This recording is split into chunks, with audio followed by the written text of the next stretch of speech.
Okay, this is a story about a haunting in Up Holland. Okay.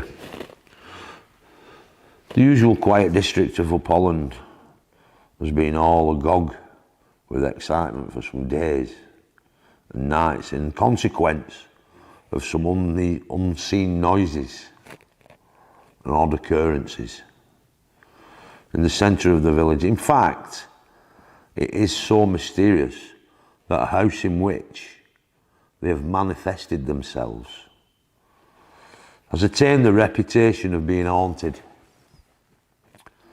The house, which is occupied by a widow, Mrs. Winstanley, to be precise, and her family of 4 sons and 3 daughters, overlooks the churchyard and is almost opposite the grave of George Lyon, the notorious Up Holland highwayman, who was hanged at the start of the last century in Lancaster.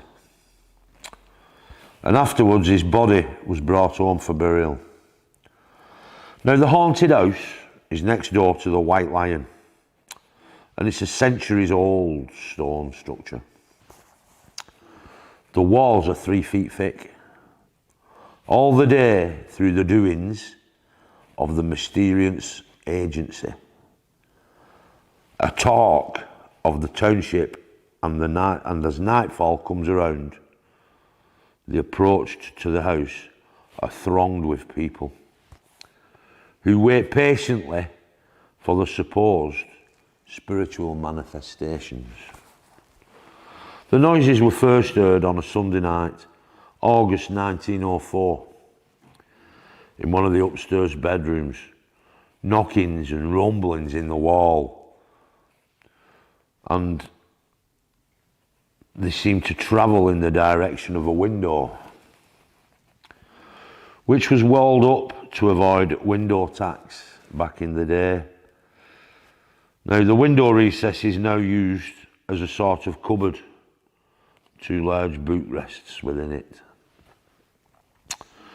When the noises were first heard, the occupants of the bed were 3 youths. So it is said, were awakened that night.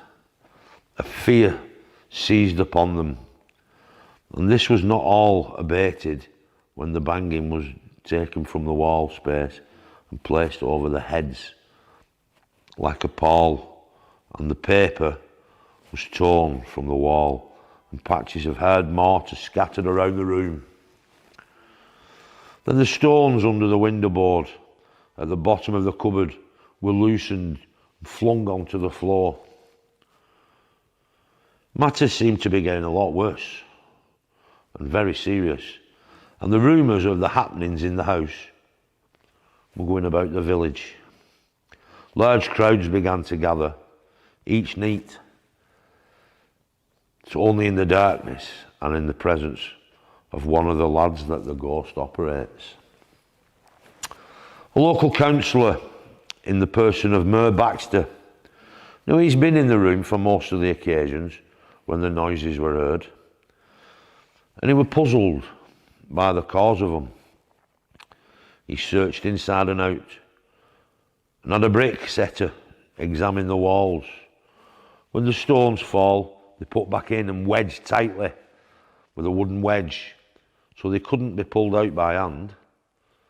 As soon as the lights turned off, the noises start and the stones tumble to the floor. Indeed, so great is the thumping of the stones onto the boards that people 60 years into the future can hear that noise.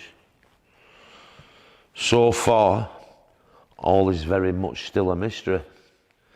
The crowd gathering increases every night as dusk comes and the people sit on the churchyard waiting for the ghost to start its nightly performance.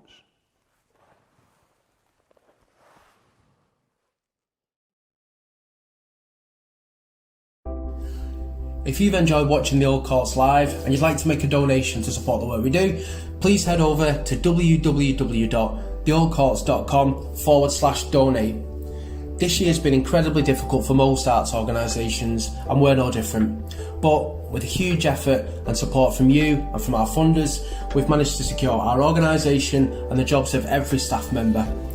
We've also provided 343 artists with paid work for the Old Courts Live.